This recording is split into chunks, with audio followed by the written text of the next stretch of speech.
हरि ओम हरि कृष्ण। अब हम बात करेंगे चरित्रहीन लड़कियों के विषय में। यहां पर दो सवाल पैदा होते हैं। सबसे पहला तो यह है कि केवल लड़कियों के विषय में क्यों, लड़के भी तो चरित्रहीन होते हैं। और दूसरा विषय यह कि यह क्या नई बात है। इंटरनेट पर बहुत सारी जानकारियां मिल जाएंगी, चरित्रहीन लड़कियों के यह लक्षण होते हैं, किताबों में जानकारियां मिल जाएंगी, आपके शास्त्रों में मिल जाएंगी, यूट्यूब पर वीडियो मिल जाएंगी कि यदि ये लक्षण है तो समझ लीजिएगा कि लड़की चरित्रहीन है। लड़की के चरित्र पर ही इतनी ज्यादा पहरेदारी क्यों, लड़कों के क्यों नहीं? अगर एक चरित्रहीन लड़का है, पूरे तरीके से व्यभिचारी है, बहुत सारी लड़कियों के साथ संबंध रहते हैं, स्वास्थ्य को भी बिल्कुल खराब कर दिया है, शकल भी नहीं है, अक्ल भी नहीं है, यदि वह शादी करने को चलता है तो उसे पतिव्रता लड़की चाहिए और वह देखता है कि कहीं इस लड़की के चरित्र में तो कोई दोष नहीं है, इस बात को भूल जाता है कि अपने गिरेबान में भी झांक करके देखना है। और अगर कोई जरा सा दोष मिलता है या झूठी बात भी मिलती है तो वह रिश्ता टूट जाता है। ऐसा क्या कारण है? हम अपने गिरेबान में झांक कर क्यों नहीं देखते? वास्तव में जो चीजें यहां हम लड़कियों के लिए बता रहे हैं वो लड़कों पर भी लागू होती हैं। यह तो समय की कमी के कारण केवल हम लड़कियों को इंगित करते हुए चीजों को आपको बता रहे हैं, दोनों के लिए आप इसे समझें। और ऐसा भी नहीं है कि एक लड़की जो पूरे तरीके से जिस परिभाषा को चरित्र की परिभाषा मानते हैं उस पर खरी उतरती है, यानी उसका संबंध कभी किसी लड़के के साथ में नहीं रहा, उसने किसी लड़के के बारे में नहीं सोचा, कभी इस तरह के गंदे कार्यों को नहीं किया और वह चरित्रवान हो, ऐसा बिल्कुल जरूरी नहीं है।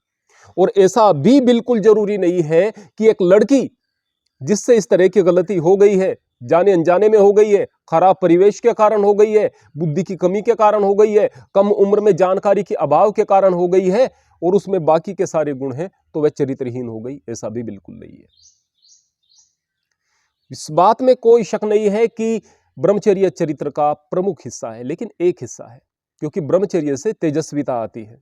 जब हमारे शरीर में रज या वीर्य की बढ़ोतरी होती है तो वह ऊपर उठ करके शरीर में फैल करके ऊर्जा के रूप में संचित होता है, हमें तेजस्विता आती है।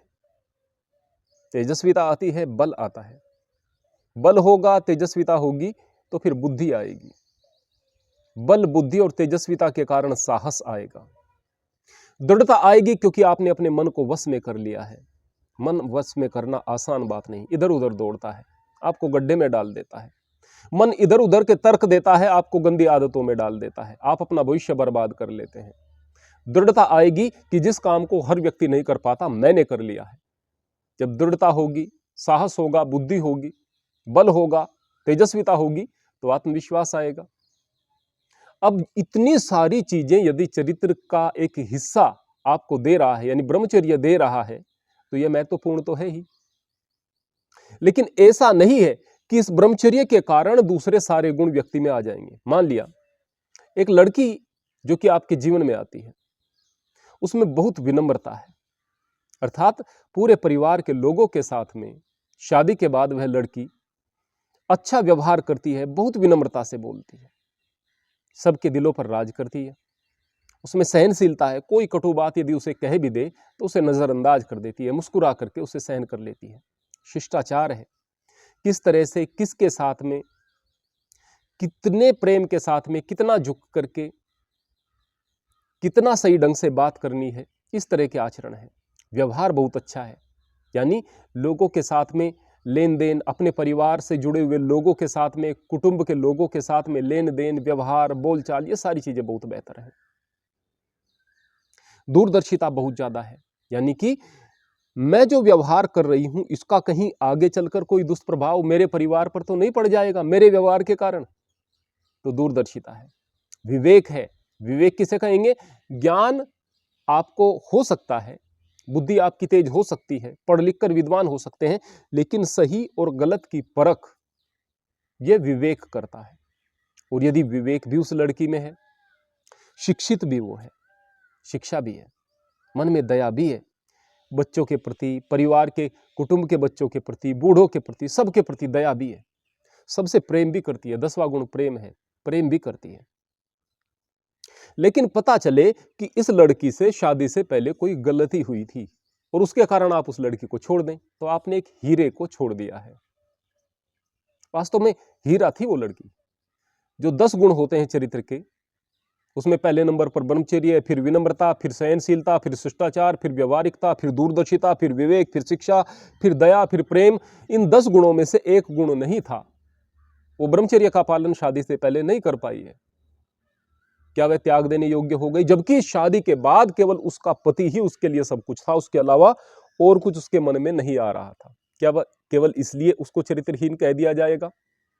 और मान लिया एक लड़की है, उस लड़की में यह विशेष बात है कि उसने शादी से पहले कभी किसी लड़के के बारे में सोचा नहीं, कोई अश्लील चीज देखी नहीं, टीवी तक भी उसने नहीं देखा है, इसलिए कि इसमें अश्लीलता होती है। लेकिन जैसे ही शादी हुई, न तो विनम्रता है, सबके साथ चिड़चिड़ी रहती है, न सहनशीलता है, जरा सी कोई बात विपरीत कह दे उसके साथ लड़ने को तैयार। अहंकार इस बात का रहता है कि मैं देखो कितनी चरित्रवान हूं, तुम लोग तो मूर्ख हो। न शिष्टाचार है, न व्यवहार अच्छा है, कुछ भी तपाक से बक देती है, भले ही परिवार पर उसका कुछ भी दुष्प्रभाव पड़े। विवेक नहीं है, शिक्षित भी इतनी अच्छी नहीं है, न दया है न प्रेम है। बस उसका चरित्र आपके हिसाब से जिसको चरित्र कहते हैं वो बहुत अच्छा था। क्या वह आपके लिए बहुत अच्छी हो जाएगी? बिल्कुल अच्छी नहीं होगी। तो क्या इसका मतलब मैं यह कह रहा हूं कि जो इस तरह की गलती करती है वो लड़की अच्छी होती है? बिल्कुल नहीं कह रहा हूं भाई।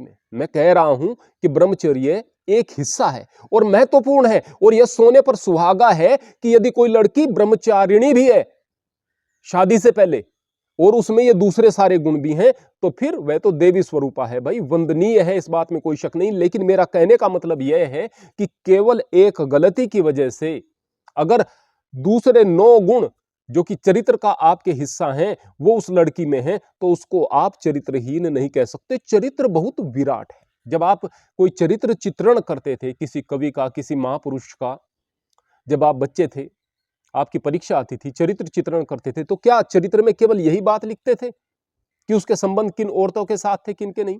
इसका तो जिक्र भी नहीं आता था।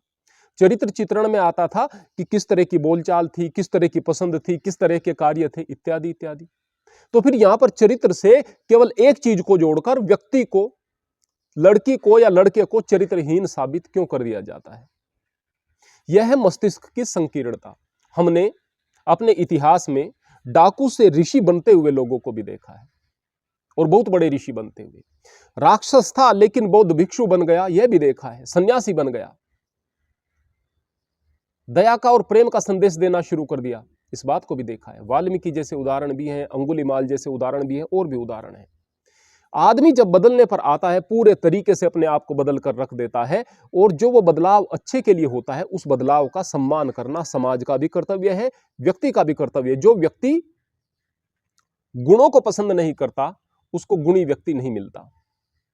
आपके हिसाब से चरित्रवान लेकिन चुड़ैल लड़की यदि आपकी जिंदगी में आ गई ना, तो जिंदगी को बर्बाद कर देगी। इतने सारे उदाहरण हैं, यदि मैं यहां पर प्रमाण के साथ दूं तो किसी का अपमान हो जाएगा कि वास्तव में उनके चरित्र पर तो कोई शक किया ही नहीं जा सकता। लेकिन ससुराल में गई तो पति के जीवन को नर्क बना दिया, ससुराल वालों के जीवन को नर्क बना दिया, कोई समझ नहीं, कोई अक्ल नहीं, कोई व्यवहार नहीं, और इस तरह की चरित्रवान चुड़ैल जिंदगी को बर्बाद कर देती हैं। और इस तरह की लड़कियां भी देखी हैं जो आपके हिसाब से या फिर समाज की बनी बनाई परिभाषा के हिसाब से शादी से पहले चरित्रहीन थी, लेकिन शादी के बाद बस मेरा पति ही मेरे लिए सब कुछ है, और सास के साथ अच्छा व्यवहार, ननंद के साथ अच्छा व्यवहार, देवरानी जेठानी के साथ अच्छा व्यवहार, पास पड़ोस के साथ, सबके साथ अच्छा व्यवहार, बोलचाल बहुत अच्छी, मेहनत बहुत अच्छा करना, घर की लक्ष्मी है वो और उसने घर को स्वर्ग बना दिया है।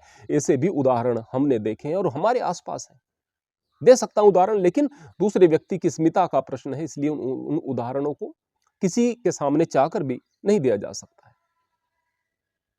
और ऐसे उदाहरण आप समाज में देख भी लेंगे यदि आप अच्छी प्रकार से देखना चाहें।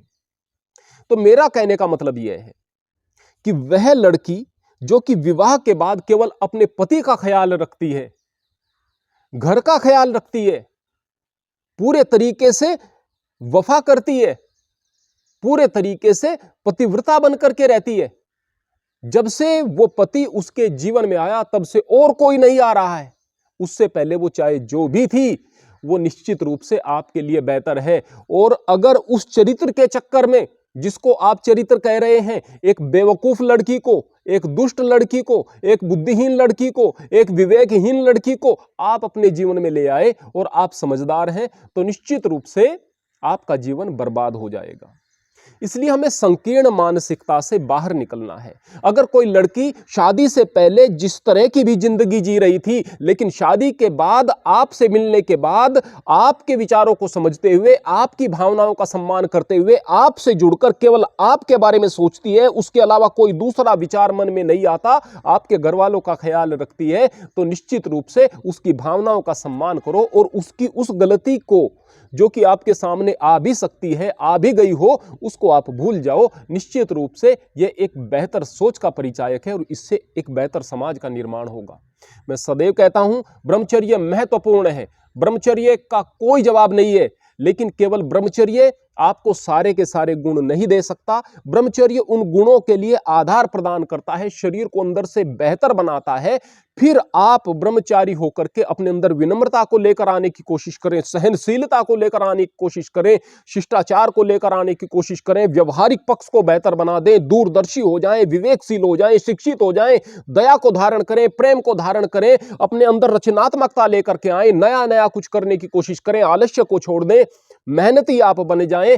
निश्चित रूप से इससे आपका चरित्र बनेगा और इससे ही आपके उस ब्रह्मचर्य का लाभ होगा। यानी ब्रह्मचर्य का पालन तो आपने किया, लेकिन ब्रह्मचर्य से जिन गुणों को लेकर आना चाहिए था, वो गुण आप नहीं लेकर के आए, तो कोई फायदा नहीं। यानी पढ़े लिखे तो आप जरूर, लेकिन उस पढ़ाई लिखाई का आपके जीवन में प्रभाव नहीं दिख रहा, तो फिर उसका कोई लाभ नहीं। निश्चित रूप से एक पेड़ उसके फल के कारण जाना जाता है और निश्चित रूप से योग्यता परिणाम से देखी जाती है।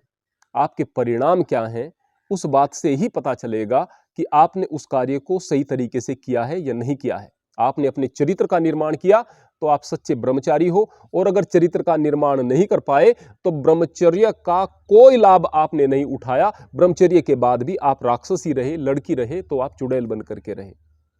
इसलिए अपनी सोच को विकसित करो।